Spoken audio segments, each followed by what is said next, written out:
Yesu ashimwe cyane. Bene data, twongeye gusubira muri cya kiganiro gikorwa na kominote Pierre Vivante. Twongeye kubatumira umukozi w'Imana kugira ngo arusheho gufatanya natwe ijambo ry'Imana. Reka dusenge mbere yuko tubahuza nawe kugira ngo murusheho gusangira ijambo ry'Imana. Imana ishimwe. Ndagushimye Nyagasani Imana yacu, gushimye ko ari ufite imbaraga n'ubushobozi, gushimye kubw'umugaragu wawe uyu munsi washimye ko tubana muri iki kiganiro duhugurane. Unyemere kibera umugisha abacyumva, kandi kibera umugisha natwe ubwacu kurushaho kukumenya no kukubaha. Mbigusabye nizeye mu izina rya Yesu Kristo, amen. Amen. Yesu ashimwe mukozi w'Imana, ahimbazwe. Uratumiwe kandi uhawe ikaze muri iki kiganiro cyiswe kominote Pierre Vivante, muri duhugurane mu kurushaho kumenya ijambo no gukunda gusobanukirwa byinshi kurushaho. Ariko nifuje kukubaza ibibazo nk'umukristo, kandi nifuje kukubaza ibibazo nk'umuntu w'Imana. Mbere yuko nshobora kukubaza ibibazo, ndagira ngo banze wibwire abakumva kugira ngo urusheho kuganira nabo bakuzi. Imana ishimwe cyane. Merci beaucoup. Hawe ikaze. Murakoze cyane kumpa umwanya mu kiganiro cya duhugurane. Amazina yanjye ubundi nitwa Barihuta Jean Dodier. Nkaba ndi umukristo, nkaba ndi umugabo nubatse, mfite umugore n'abana. Nkaba ndi umugabo utinya Imana, ndi umugabo utinya Imana. Sintinya Imana kubera ko ari ingome cyangwa ari inyamahane, oya. Ntinya Imana mu buryo bwo kuyubaha. Mu rurimi rw'igifaransa bakoresha ijambo rivuga ngo crainte.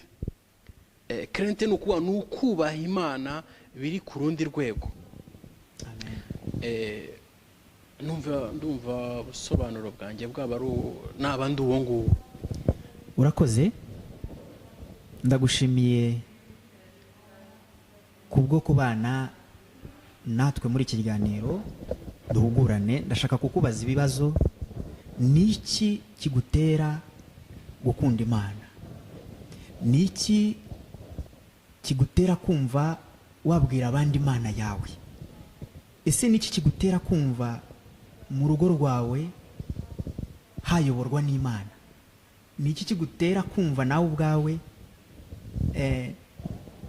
wayobora abandi kuba abantu b'Imana nkawe?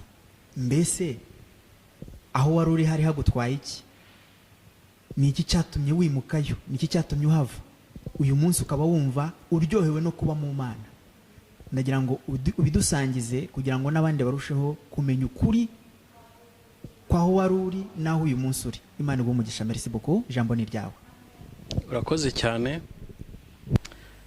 Icyo kibazo numva nagisubiza mbanje kureba cyangwa se kubereka ijambo ry'Imana. Buriya ntabwo bishoboka ko wava mu gihugu cyawe ngo ujye mu kindi ntacyo ugiye kuhashaka. Ijambo rero riradufasha kureba icyamvanye aho narindi nkagera noneho kikangeza ahangaha ndi, ariho twita mu Mana, cyangwa se ariho twita kuba imbere y'Imana. Turareba muri Yohana ibice 6.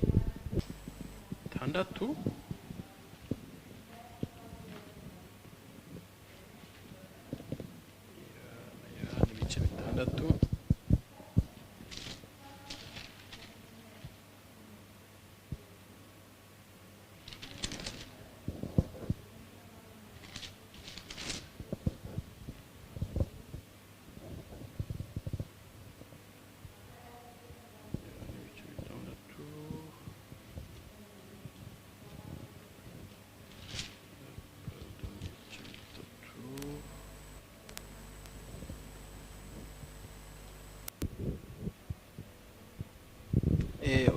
itangazo ni ibice bitatu, umurongo wa 16 haravuga ngo kuko Imana yakunze abari mu isi cyane ngo byatumye itanga umwana wayo w'ikinege kugira ngo umwizera wese atarimbuka ahubwo ahabwe ubugingo buhoraho. Haleluya, amen. Aho narindi ntabwo uru rukundo rw'Imana rwari rundiho, ariko sinari nzi ko rundiho, ntabwo nari nzi ko rundiho. Nyuma rero ni ubuntu Imana yangiriye, noneho mbasha kuvaho narindi hari heza. Buriya abantu baba mu byaha cyangwa se bibera mu isi twakwita se abapagani, nabo baba banezerewe burya. Ariko buriya inyuma y'umunezero hari undi munezero. Naje gukizwa, noneho uko nakijijwe narungurutse kuba mu Mana no kuba aho narindi, mbona harimo itandukanirizo riri hehe. Imana yakunze abari mu isi, bituma itanga umwana wayo ngo kugira ngo umwizera atarimbuka. Amen. Aho narindi nta kwizera nari mfite, ko nta nubwo nari nzi uwo nakwizera. Ariko maze gukizwa nza gusobanukirwa ko ninizera umwana wayo w'ikinege ntazarimbuka kandi nzahabwa ubugingo buhoraho. Ngo kandi kubera urukundo yakunze abari mu isi, no kuvuga ngo narindimo namwe n'abandi namwe mwese mwari murimo, ariko harimo abakunzwe batabizi. Dore ikintu cyatuma nkubwira ngo abayo gushaka ibindi byose byo mu isi, ushobora ibintu byose washakisha, nkakubwira ngo banza ushaka Imana ni iyihe. Kuba mu Mana harimo amahoro. Reka nkubwire, iyo uri mu Mana ntabwo ugira ubwoba bw'uko uri buburare. Uri mu Mana ntabwo ugira ubwoba ko nta kazi ufite. Uri mu Mana, reka nkubwire, uri mu Mana ntabwo ugendana n'ubwoba, kuko buri wizera wese nta bwoba agomba kugira. Urakoze, ndashaka kukubaza, kubera wambwiye ikintu cyiza kandi numvishe, wavuze uti abari mu isi nabo bari ahantu heza. Nibyo, bari ahantu heza. Ko wari aho hantu mu isi kandi hari heza, ndagira ngo umpe ishusho, ndetse n'aba badukurikiye babona ishusho y'icyiza cyari hariya mu isi, ariko wigomye wanze, wasizeyo ukaza gushaka ikindi cyiza mu Mana. Icyatumye nsiga biriya byiza, buriya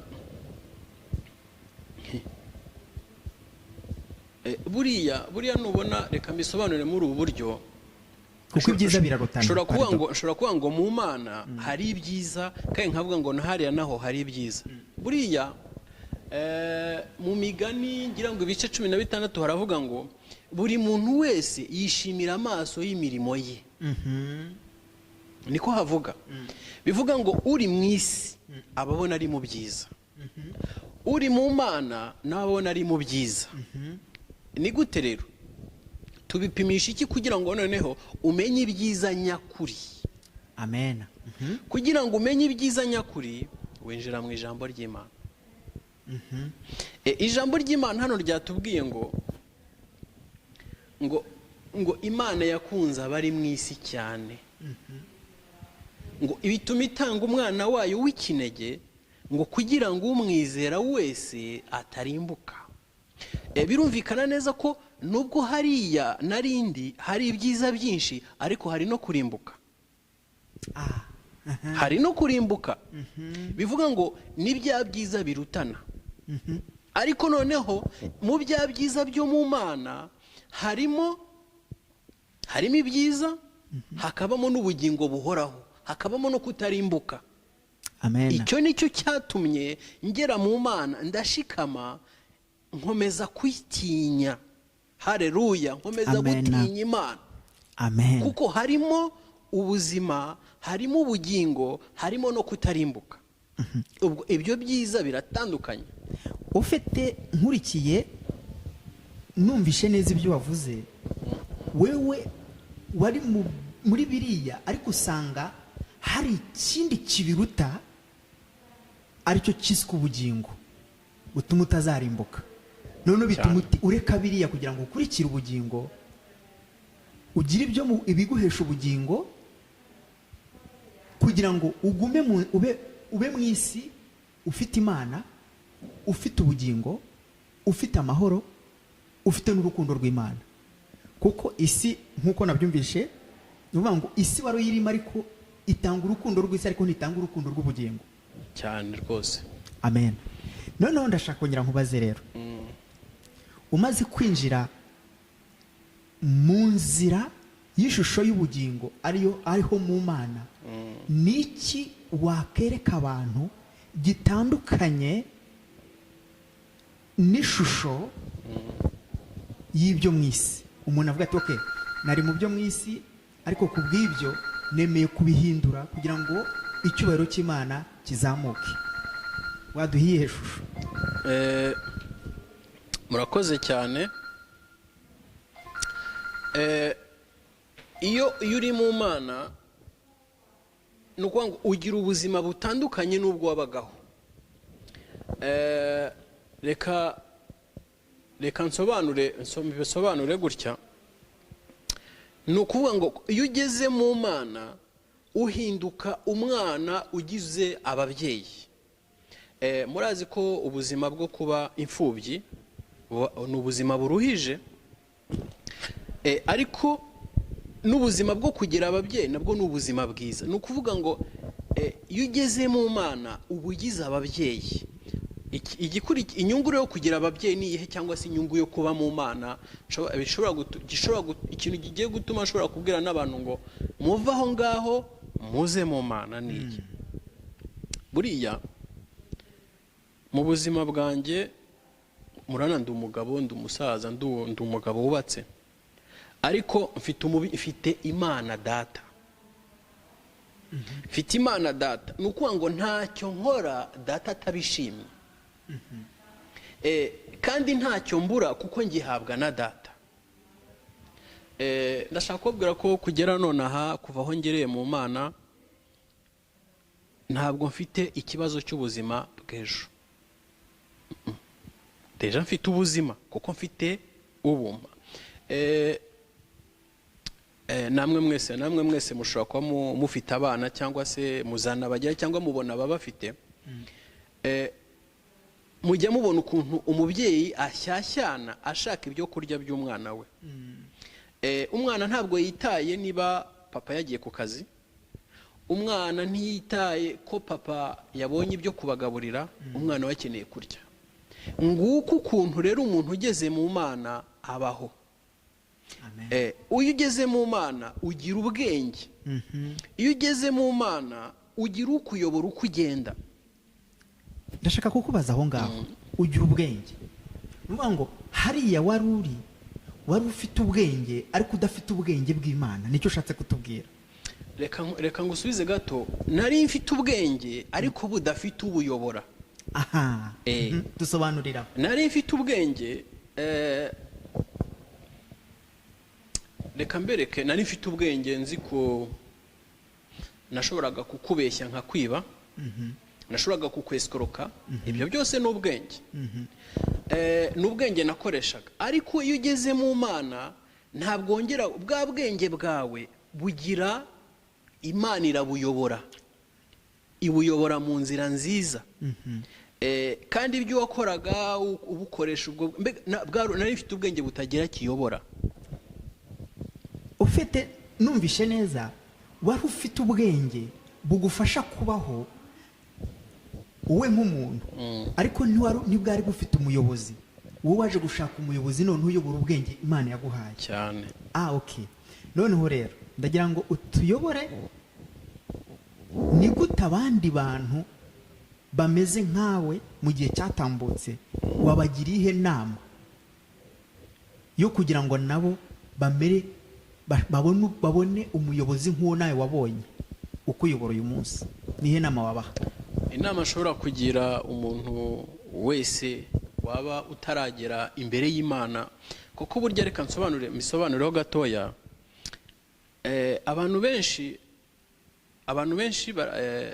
buriya hari ugusenga cyangwa kwitwa umunyamasengesho cyangwa kwitwa umuntu uri mu itorero runaka, bitandukanye no kuba umuntu w'Imana. Kugira ngo mbega bitandukanye no kugira ababyeyi. Burya umuntu ufite ntago nafata ababyeyi bawe ngo mbiyitirire, kuko ibyo agaciro bagufitiye ntabwo ari ko bazangirira. Kubera iki?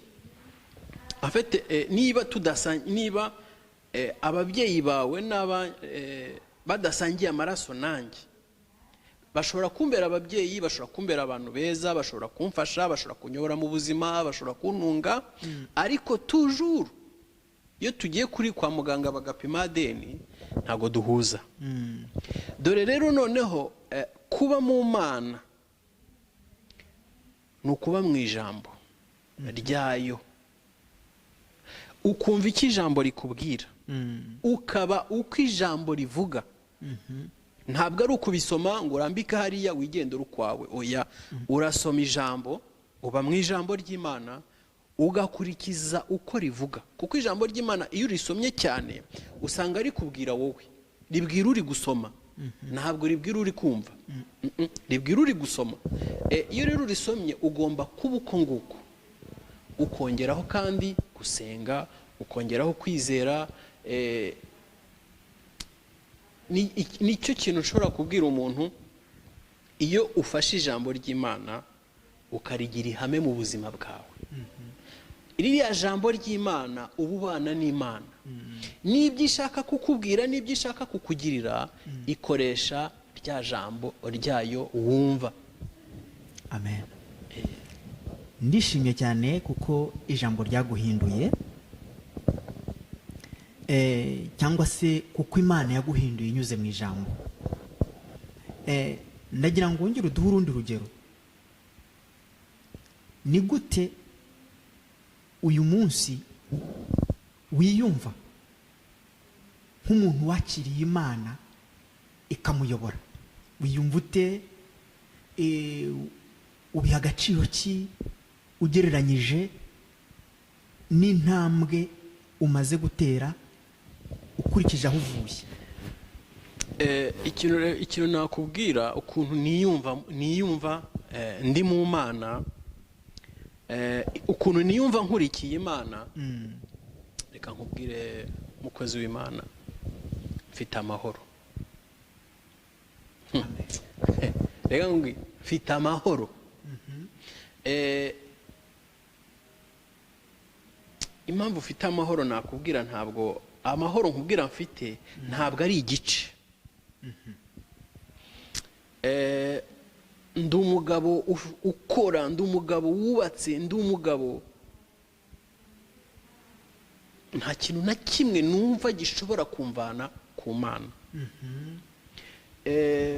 Nubwo haba haje urupfu, nubwo haba haje gusonza, nubwo haba haje gukena, nubwo haba haje gutabwa n'umugore, nubwo haba haje icyo ari cyo cyose cyaza, nzi ko mfite Data undinda.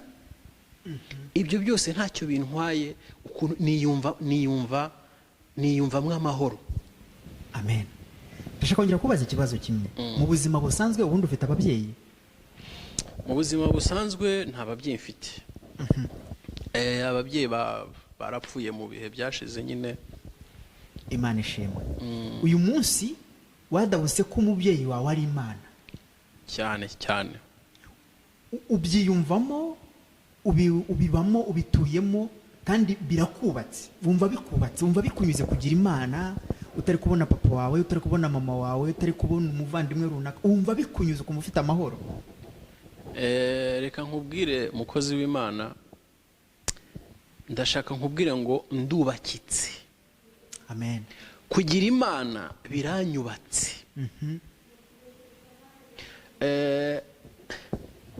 Yesu yabwiye abigishwa be ngo icyo muzasaba data cyose mu izina ryanjye muzakibona. Bivuga ngo jyewe iyo nsaba nta nubwo binsaba ibintu byinshi, ni ugupfukama ku mavi yanjye nkabwira data mu izina rya Yesu. Ibyo bikantera kumva mfite amahoro. Reka nkubwire, nta manke y'ikintu na kimwe ngira muri njyewe kubera Imana pe. Kandi icyo nashaka kukubwira, ntabwo kuba mu Mana kwanjye ntabwo mfitemo amarangamutima. Oya, nta marangamutima mfite. Ni ukuvuga ngo ndi mu Mana, nshaka Imana. Buriya reka nkubwire impamvu nkubwira ngo nta marangamutima ngira. Buriya nubwo turi inshuti, ngo urugero ruto, nubwo turi inshuti, ntabwo nshobora kwica iby'Imana ngo nkubahirize kandi turi inshuti. Oya, ntibishoboka. Ni ukuvuga ngo nishe iby'Imana nkakubahiriza nabangiza amarangamutima. Ahubwo ngomba kukubaha nkubaha n'Imana. Ngomba kukubaha nkubaha n'Imana. Ntabwo nubahuka Imana kugira ngo nkubahe. Niyo mpamvu nshaka kubwira ngo mu kubaha Imana kwanjye nta marangamutima nkoresha. Oya, njye ngendana na data. Shaduraka na Meshake na Abedenego baravuze ngo turubaha Imana ngo nubwo itadukiza uyu muriro w'itanura ugiye kudutamo. Haleluya, amen. Ngo nubwo itadukiza ngo ariko ntidupfukamira ikigirwamana. Amen. Ni ukuvuga ngo banze kubaha Nebukadinezari ngo bubahuke Imana, barabyanze. Ni ukuvuga ngo banze kuba mu marangamutima. Ibyo rero kuba mu Mana nibyo bitanga amahoro mu buzima bw'umuntu ukurikiye Imana. Amen. Mbese nkurikije uko numva Imana yinjiye mu buzima bwawe, nta kintu kiriho cyagutandukanya n'Imana. Mu yandi magambo, muri make, muri wowe nta cyagutandukanya n'Imana. Muri njyewe ntacyo, kuko reka nguhe urugero rutoya. Rimwe nsenga nkiri umusiribateri, nabwiye Imana, ndabwira Imana, nushima ko napfa ntashatse, nutambwira ngo uwo ngomba gushaka n'uyu, nta n'umwe nzakoraho. Kubita imyaka ndaho nta kirambwira. Mbese icyo gihe wari umaze kumenya Imana? Nari maze kumenya Imana.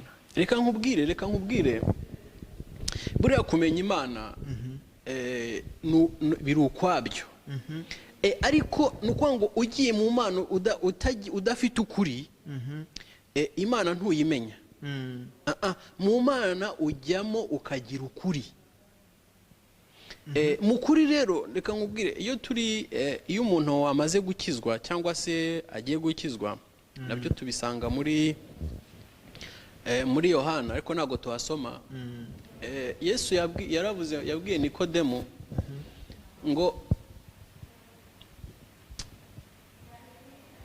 ngo nimutabyarwa ubwa kabiri. Ni Yesu yabimubwiye. Ariko kubatizwa n'indi mihango yose igendana no kuvuka bwa kabiri, iyo wakira Yesu nk'umwami n'umukiza,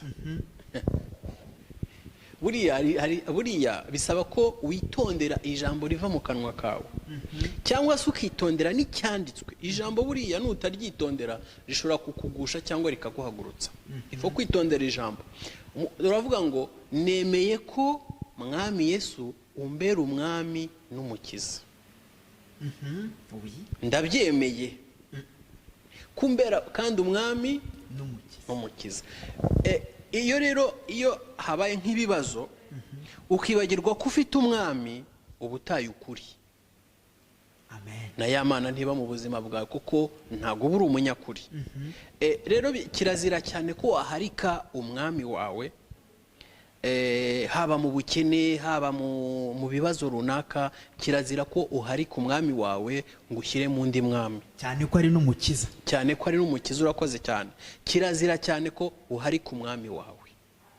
Iyo umuharitse uba ushize mu ndi mwami. Kandi Yesu yaravuze ngo ntawakeza abami babiri, ngo wakunda umwe ukanga undi, cyangwa ukaryarya umwe. Mbega nta kuri kwahaba, nta no kuba guhari iyo ufite abami babiri ukeza. Urakoze cyane. Niyo mpamvu ndishimye kubera amagambo meza utubwiye. Wahisemo umwami ufite ubushobozi kandi ukiza byose muri wowe cyane. Ndumva nta byinshi nabivuga kuko uri kutubwira ibyo urimo, uri kutubwira ibyo uhagazemo. Ariko mbere yuko dusoza ndagira ngo nongere nkubaze ikindi kibazo kimwe, ubundi twinjire ku nzira yo gusoza ikiganiro, duhugurane. Urakoze cyane. Imana iguhe umugisha. Ngiye kukubaza ikibazo abantu benshi bakunda kwibaza, cyangwa se abantu benshi batekerezaho cyane, bavuga ngo gukizwa biragoye, gukizwa biragoye. Bakagera igihe bakavuga ko abantu benshi basenga kubera ko bari gushaka imibereho mu gusenga. Ese we wagiye gusenga kubera ko uri gushaka imibereho mu gusenga? Ese koko nawe wasanze bigoye? Ndagira ngo uduhe ishusho nimba koko bigoye gukizwa, nimba koko abantu basenga ari imibereho baba bari gushaka. Urakoze cyane. Ntabwo numva ko gusenga buriya biranashoboka gushaka imibereho, ariko ntabwo uburyo bw'imibereho nabwo buri mu buryo bwinshi. Hari imibereho yo gushaka amaramuko. Mu Mana hari imibereho, mu Mana hari ubuzima, hari ubuzima. Dusobanurire ko ubwo buzima buri mu Mana aribwo buzana imibereho. Urabona mu Mana ngitangira nyango nababwiye ko Imana ni data wa twese. Kandi iyo uri ku babyeyi bawe baragutunga kandi bagufata neza. Ni ukuvuga ngo hari ubuzima, hari imibereho. Rero umuntu waje gushaka imibereho mu Mana bitandukanye n'umuntu waje gusahura. Biratandukanye. Hari ibyo byensire wumva nyine, hari niyo bimeze gutyo, hari abaza gusahura, hariho n'abataha iwabo. Abataha iwabo iyo bageze iwabo hari ubuzima. Rero navuga ko ntabwo nazanywe mu Mana no gushaka amaramuko, kuko nazanywe mu Mana no kuba mu rugo rwa data. Amena. No kureka kuba umwana w'ikirara. Nicyo cyanzanye mu rugo rwa data. Ni nayo mpamvu ntamuvaho. Numvishe neza, ari nayo mpamvu nk'uko wabidusobanuriye, ni ukuvuga ngo uri mu rugo rwa so, uri mu rugo kwa so ahari ubuzima. Ni ngo imibereho urayifite ku babyeyi bawe, ari we so mu ijuru cyane. ntacyo uri manke aho ngaho, ntacyo nganya. nta mibereho yindi uri gushaka irenze iyo ufite. Iyo uri gushaka aho kuri gushaka ubugingo buhoraho bwiyongera ku mibereho y'ubuzima bwa buri munsi. Aho ngaho rero nashatse kuzana ijambo rivuga ko abantu benshi bakizwa kubera ko bagiye gushaka amafaranga mu gukizwa. Ese koko nawe wasanze mu gukizwa ni ugushaka nk'amafaranga cyangwa ni ugushakamo ubuzima bwo mu ijuru mu by'ukuri? Reka nkubwire ikintu ngiye gusobanura. Abantu bakunda kuvuga ngo kuba mu gakiza biragoye. Reka nkubwire, reka nkoresha iri jambo. Niba abandi bameze nk'abagiye nk'abakuzi b'ibyinyo, abantu baje mbega gushaka amaramuko, bameze nk'abaje gusahura. Kuko iyo uje mu Mana ufite inda nini, ufite ushaka gusahura, ntabyo ubona, ntabyo ubona.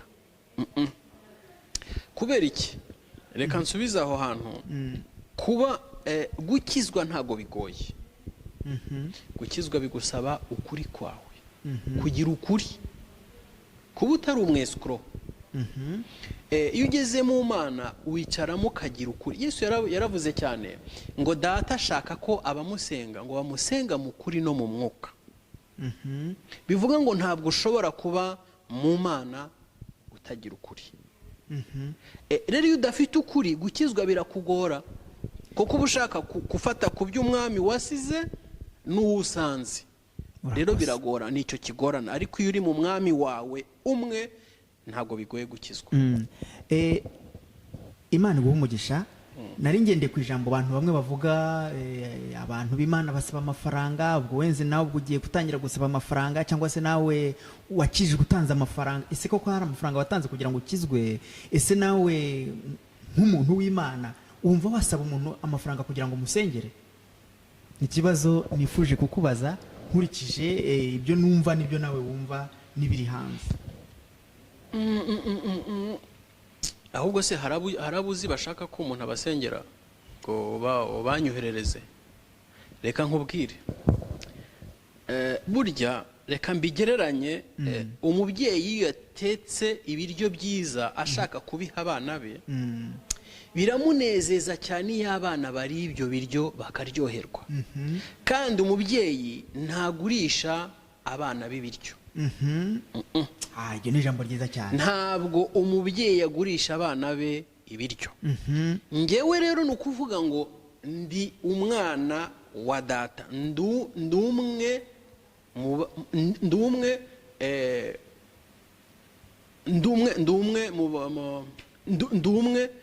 mu mfura za Yesu, ndumwe muri bene se. Ni ukuvuga ngo ntabwo ibyo nkura kwa data nkeneye kujya kubigurisha abantu. Amen. Imana igumugisha cyane. Nubwo bataraza baba bakijijwe cyangwa se badakijijwe, nabo ni bene data. Ntabwo rero nkeneye gufata ku bya data ngo mbigurishe bene data. Oya, ntabwo bikwiye cyane. Nta muntu ngiye naca amafaranga amusengeye, ahubwo ngewe nayo mfite twahita tuyasangira. Imana igumugisha cyane. Ntabwo bikwiye.